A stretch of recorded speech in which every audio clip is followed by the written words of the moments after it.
Well, hello everyone.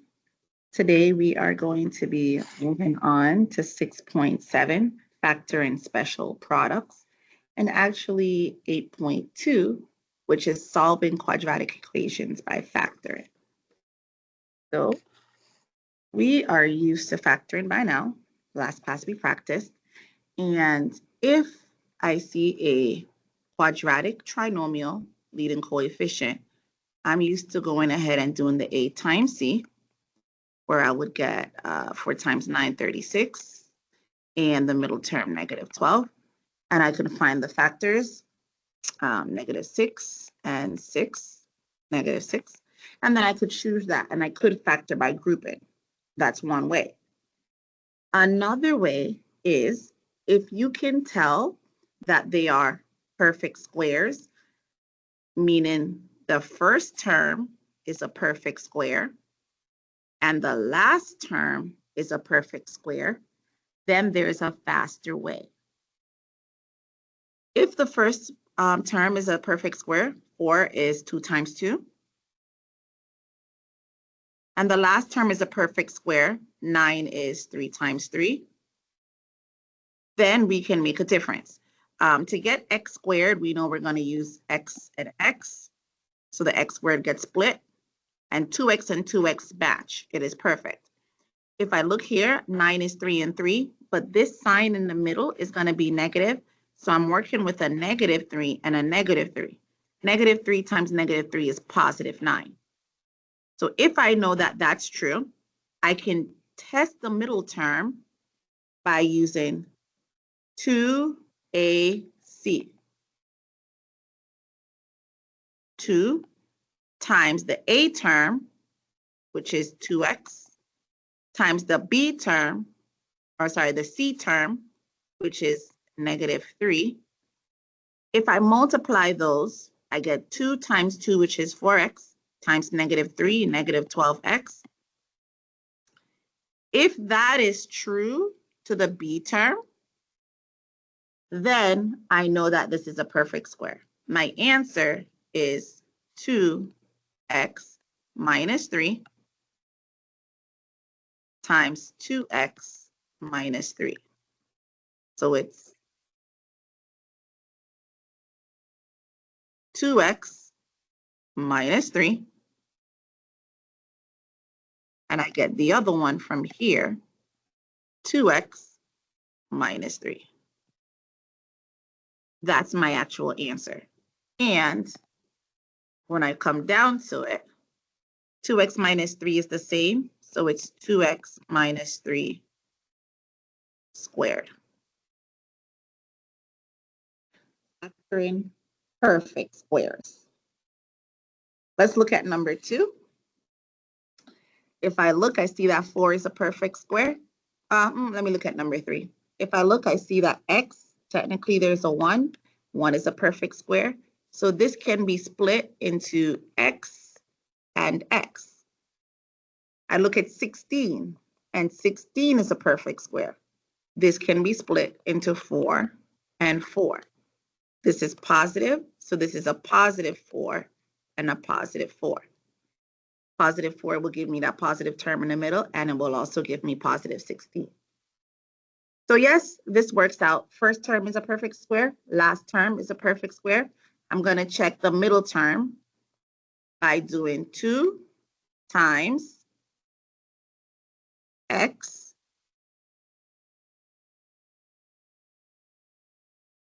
times 4. And I'm getting those numbers. Let me make this look like a 4.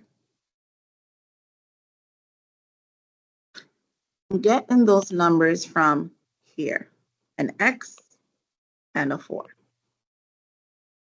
When I do that, I get 8x. So is this the same as 9x? No. Because of that, I know this is not a perfect square trinomial. So I got to go back to my old school's ways. I have to test that. Now, if I check, I see 16. and added together should give me 9. How do I get 16? 16 times 1, does that give me 9? No. Then I have 4 times 4. Does that give me 9? No, because added together, that's 8. That's not going to work. How else can I get 16? 2 times 8. Does that give me 9? No, it's added together to give me 10. That doesn't work. So now I see through all of this that I actually can't factor this. So at the end of the day, it's not factorable. But you got to try everything. Not factorable, or sometimes they say it's a prime factorization because the only thing that can be taken out is 1. All right, let's go ahead, and I want us to try out number 2. Pause and try. All right, welcome back. I looked at the first term, and it's 4x squared. 4 is indeed a perfect square, so that's 2x and 2x. I look at the last term, and it's a positive 1. So that's 1 and 1. My middle term tells me that it's negative, so they're both going to be negative 1. Negative times a negative make a positive. Now I can test the middle term, which is 2 times 2x times negative 1. And again, I'm getting that number from here and here. When I test it, I do realize that I get 2 times 2 is 4, times negative 1 is negative 4x. Well, is this the same as the middle term? So I am indeed okay. My answer is, from the ones that we saw, 2x plus 1. Oh, not plus, it's a minus. 2x minus 1 times the other one there, which is 2x minus 1. And lo and behold, they match. So what we have here is just 2x minus 1 squared. I want you to see that it wouldn't make a difference if you did the other way. Do I have space? So I want to go ahead and show you 4 times 1. We got 4x squared minus 4x plus 1. Well, if I went ahead, 4 times 1 is 4, and the middle term is negative 4. Well, what two things multiplied will give me 4, but added will give me negative 4. That's negative 2 and negative 2, right? Negative 2 times negative 2 is positive 4. Negative 2 and negative 2 is negative 4. So that would be my factors. So then I could still go ahead and split 4x squared minus 2x minus 2x plus 1. And then you would group it, factor out the 2 here. So we have 2x factored out, and I'm left with, what's this? X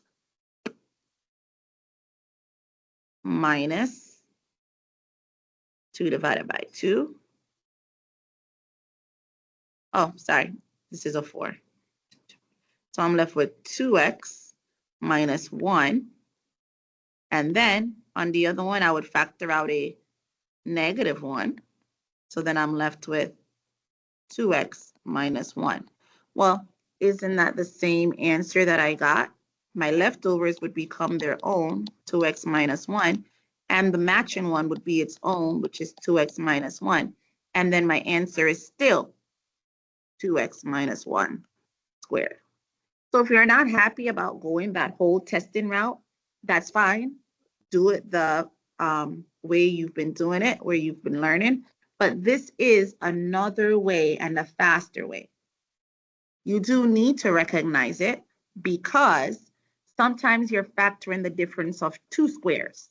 And that's important because if I look at squared minus 81, I mean, they don't have anything in common numerically or via x. So you would think it is not factorable. But if it looks like it's not factorable, then you need to still try difference of squares. Let's look. To get x squared, we would factor that into x and x. To get 81, that's 9 and 9. Well then, this is a negative, so it's only a negative times a positive that's going to give you a negative number. I can factor it into x minus 9 times x plus 9. So what looked like it couldn't be factored anymore can be factored if it's a difference of squares. I know this is a lot. You're like, I thought I just got it. She's throwing something else. Yes, there are different exceptions to the rules. All right, so let's check if it makes sense. We have x minus 9, and I'm going to multiply it by x plus 9. Let's say x times x would give me x squared. X times 9 will give me 9x. And we are constantly then practicing how to multiply binomials or polynomials. So negative 9 times x is going to give me negative 9x. And then negative 9 times 9 is going to give me a negative 81. Then you would combine your like terms, and you get x squared minus 81. Positive 9x minus 9x, they cancel out, and I'm left with 81. Well, is that true? Yes, that's where we started. So it is indeed factorable, and that's my answer. Let's check number 2. If I check number 2, this has a 9 and a 16. Numerically, they have nothing in common. This has p's, that has q's. Variable, they have nothing in common. It looks like it's not factorable, but before I say that, I also need to check difference of squares. So we have 9p4. 9 is a perfect square. It's 3 and 3. And p, it's an even exponent, so I can put p2 and p2 because p2 times p2 is p4. Remember, when you multiply with the same base, you add exponents. Those exponential rules are still working. If I look at 16, I know that 16 can be broken into 4 and 4. Q is Q2 can be broken into Q and Q. They can each get one of them. This is a negative sign. So one is negative and one is positive, because only a negative times a positive is going to give me a negative and cause that middle to cancel out. So my answer is 3p squared minus 4q and 3p squared plus 4q. I am getting that from here. So I would take the first one, put the first one. That's how I get that answer. And then I did the second one. So let me get another color. What up? Orange. Then I did this with the second one. And that's how we get the second binomial. And we could go ahead and check if we would like. So we have 3p squared minus 4q. Remember, check your answer. You should know that what you're turning in is definitely correct. So 3p2, that gives me 9p4. 3p squared times 4q is going to give me 12. 12. pq, negative 4 times 3 is going to give me negative 12. p squared q, p squared q. And then negative 4q, slow down, times positive 4q is going to give me negative 16q squared. And then positive 12pq minus 12p squared q, p squared 2. These two are going to cancel out. And I am indeed left with 9p4 minus 16q2. where I started. So this is indeed my answer. All right, I want us to come on down and see number 4, an example of what would not work. So we have x6 minus y7. x6 is an even number, so I know I can split this. This is a 1 into x3 and x3. 3 plus 3 is 6. We multiply, we add. Minus, oh, I don't need a minus. And then we have y7. Well, if I do y7, that's y3 and maybe y4. That's not the same. Therefore, it's not a perfect square. That being an odd number makes this not a perfect square. This is not a difference of square.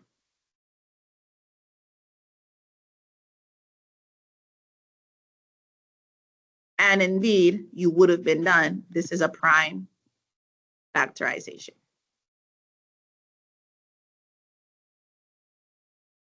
Let's look at number 5. At first, again, looks like you can't. Numbers don't match, and the x and the y. But I can try perfect square. So 4 is a perfect square. It's 2 and 2. But there's only one x. That means this is not a difference of square. If I look at the 9, yes, 9 is a perfect square, but the y3 is odd. So I would have had like a y2 and a y, and they don't match. They don't match. So this is not a difference of square, which makes it just a prime factorization, or it's not factorable anymore. Not factorable.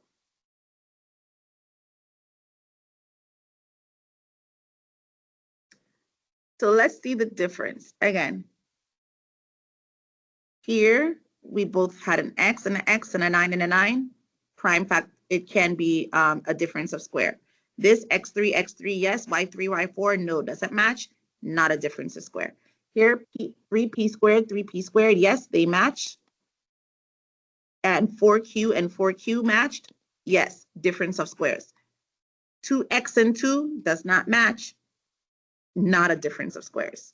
Go ahead and try 3 and 6. Pause and try. Now that you have paused and tried, this x can be broken. It's a 1x into x3 and x3.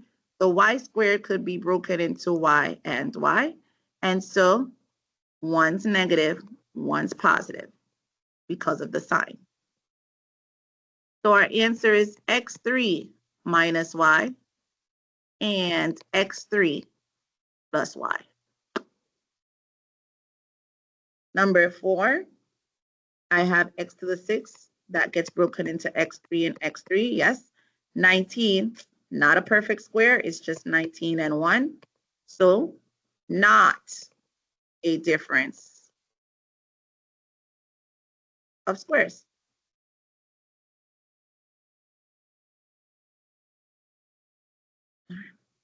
Now let's try the word problem. When we see a word problem, first thing we want to do is read it. So it says the square fountain at a mall has an area of all this jazz. 9x squared minus 12x plus 4 feet squared. They want me to write an expression for the perimeter.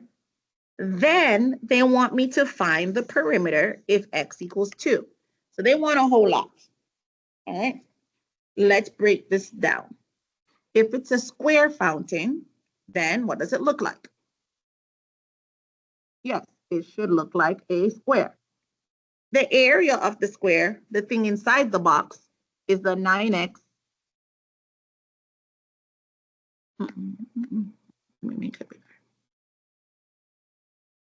This is the 9x squared minus 12x plus 4. That is the area. I don't know the length and width. The area is equal to length times width. I need to factor out that area equals length times width. I need to factor this out to know what is the length and what is the width. Something similar to what we did last class. All right, so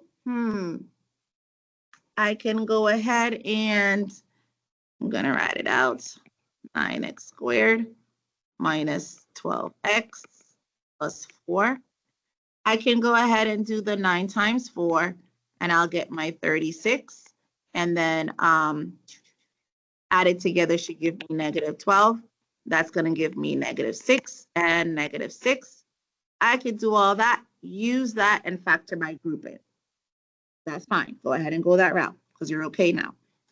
Or I can notice that this 9 is a perfect square. It's 3 and 3.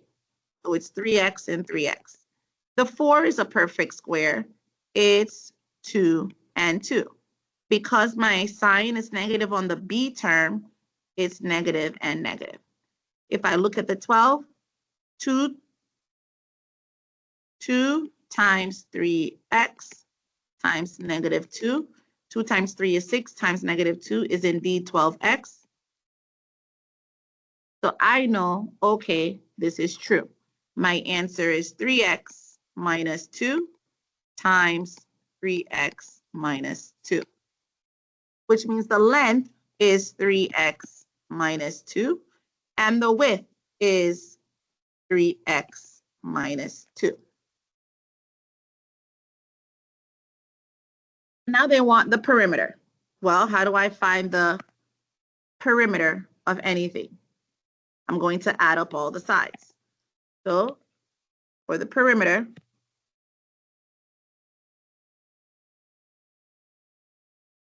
I need to add 3x minus 2, 3x minus 2. Oh, but what's on top? It's a square. It must also be 3x minus 2. And on this side, it's also 3x minus 2. So then I would add them all up. 3x minus 2 plus 3x minus 2 plus 3x minus 2 plus 3x minus 2. Can you do 4 times 3x minus 2? Yes, because it's a square, it's all the same, so you could multiply as well. So now I go, I'm going to come by plus and minus, like terms, 3x, 3x, 3x, and 3x, and that's going to give me 12x. Negative 2, negative 2, negative 2. Negative 2 is going to give me negative 8. So the perimeter expression is 12x minus 8. That's part 2 of the question. Now they want to know, well, what is the perimeter if x is 2? Well, perimeter when x equals 2. You know that the expression for the perimeter is 12x minus 8. So if x is 2, you're going to substitute 2 in for x. And so we would get 24 minus 8, and so we would get 16 feet. If x is 2, then the perimeter is 16 feet. I just answered all parts of the question. We must tackle each word problem just one piece at a time. We can do it. All right, one more section. We have been factoring. So we're going to throw this in there where we are simply solving those quadratics by factoring. And a quadratic equation is an equation that can be written ax squared plus bx plus c. The only difference between this and what we've been doing is this equal sign. When we put an equal sign, it now makes it an equation. And if it's an equation, we can solve it. We're going to solve it using the zero product property. So if the product of two quantities equals 0, then at least one of the quantities will equal 0. So let's see. 3 times 0 will be 0. Well, what's 0 times 9? 0. What's 0 times 151? 0. Anything times 0 is 0. So then, if we're going to solve, this should look familiar. These are your factored form. That's usually our solution. If it's equal to 0, that's the new piece, an equation. To solve, you're simply going to take each binomial and set it equal to 0. So x minus 3 equals 0, and x plus 7 is equal to 0. And it's a one-step equation. Let's solve. Add 3 to both sides. X is equal to 3. And minus 7, x is equal to negative 7. What is this saying to me? If x is 3, let's substitute. We're going to have 3 minus 3 times 3 plus 7, and it should equal 0. 3 minus 3 is 0. 0 times 10 is 0. Is that true? Yes. What if x is negative 7? Well, then negative 7 minus 3 times negative 7 plus 7 should equal 0. Negative 7 minus 3 is negative 10 times negative 7 plus 7 is going to equal 0. So negative 10 times 0, that is 0. And so it's true. That means if x is 3, it's a true equation. And if x is negative 7, it's also a true equation. We just solved it. X is 3 and x is negative 7. Let's do number 3. Again, already factored. So I would take x plus 4 and set it equal to 0. And I would take the 3x plus 1 and set it equal to 0. And you simply solve for each of those x's. So you minus 4 on both sides. If I solve it, x is equal to negative 4. Minus 1 on both sides. 3x is equal to negative 1. Then I divide both sides by 3 so that x is equal to negative 1/3. This is solving an equation. This is way back in chapter 1.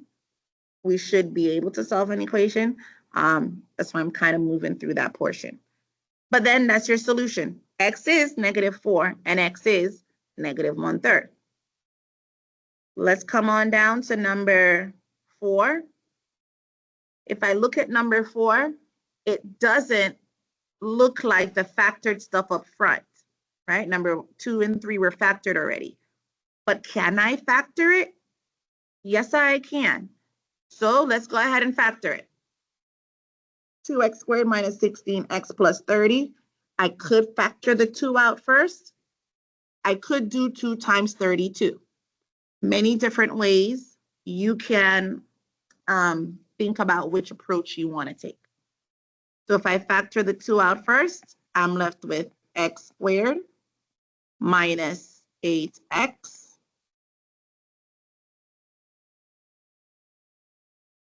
plus 16. And it's equal to 0. Well, I know how to factor this quadratic trinomial. I could do a times c, back to my t chart. 1 times 16 is 16, and my middle term is negative 8. What times what gives me 16 but adds to equal negative 8? Let me see, 16 and 1 has to both be negative. So now I'm looking at, nope, that's negative 17, doesn't work. How about negative 4 and negative 4? Yep, that's negative 8, that's my combo. Remember, if your 8 term is 1, you're done there. It's x minus 4, and it's x minus 4.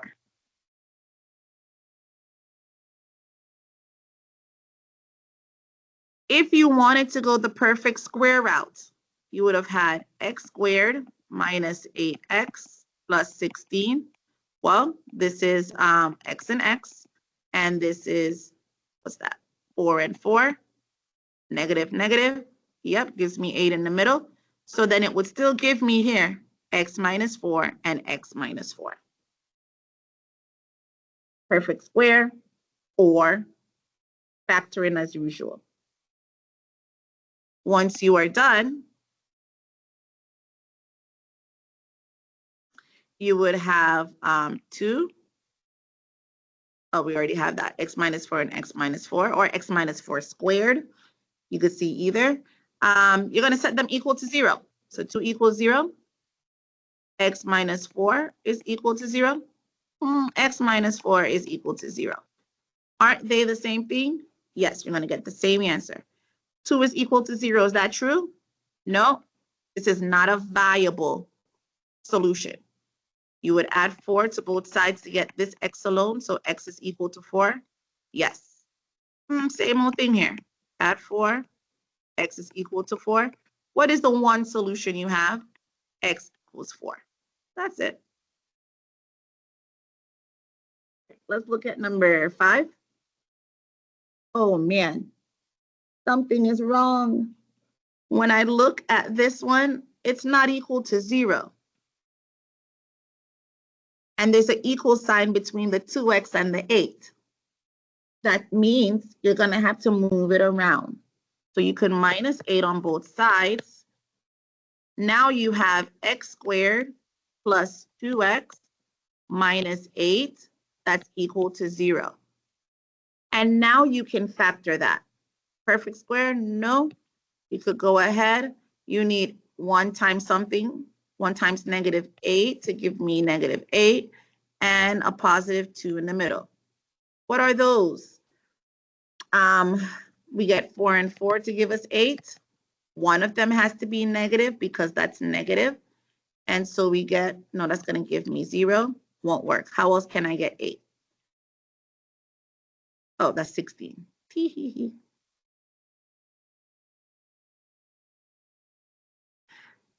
I meant to say we need 4 times 2. That's what gives me 8. And then we have for negative 8, one had to be negative, so maybe it's the negative 4. But if I add them, I get negative 2. Wrong combo, right numbers. So 4 times 2, but the 2 is negative. Boom, that's positive. This is my combination. So we have x times x, a positive 4, and a negative 2, and it's equal to 0. All we do is one more step and solve. X plus 4 is equal to 0, and x minus 2 is equal to 0. That means x is equal to negative 4. And I add 2 to both sides so that x is equal to positive 2. I want you to go ahead and try 6, 7, 8, and, I could even cut one out. Let me have you try 6, 7, and 9.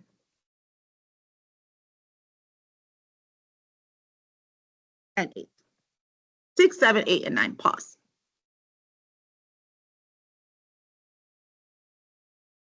All right, now that you're back, we're going to finish on up. The 0 is equal to, I could have taken out 3, 18, and 27. So I could factor out a 3, and I'm left with x squared plus 6x plus 9. And then you could perfect square it, or you could go ahead and t-chart it. If this is 9 and this is 6, then it's 3 and 3. If you split it, you get x and x, and still positive 3, positive 3. So then 0 is equal to 3 times x plus 3 times x plus 3. 0 is equal to 3, and then x plus 3 squared. Same thing. You would set them equal to 0. So 0 is equal to 3, and then x plus 3, or 0 is equal to x plus 3. This is not true. Doesn't work as a solution then. Then you minus 3 on both sides. At the end of the day, x is equal to negative 3. Coming on down to number 7. You already tried it, so now you should be checking it. That's why I'm moving a little bit fast, but slow me down if you need to. To get 10, that's 5 times 2. And so you would have had x plus 5. Oh, and to get 7, it works. And then you have x plus 2. You're done if all they want you to do is factor. But if they want you to solve, now you set it equal to 0. X plus 5 is equal to 0. And x plus 2 is equal to 0. You solve for x. X is negative 5. You solve for x, and x is negative 2. Looking at number 8, all is well. No perfect squares. All right, I'm going to pull out my t-chart.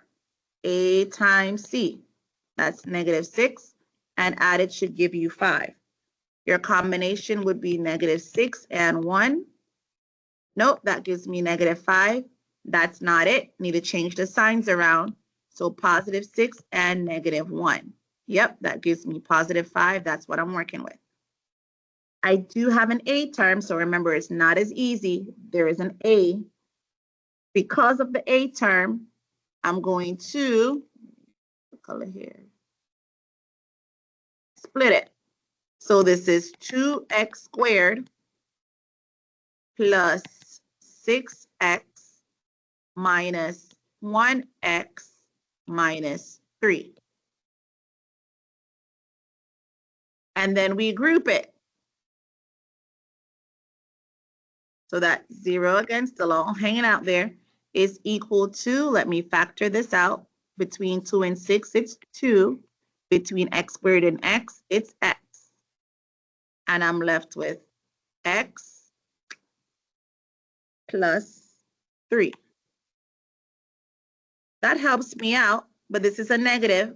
I always have to factor it out. So negative 1, and then x plus 3.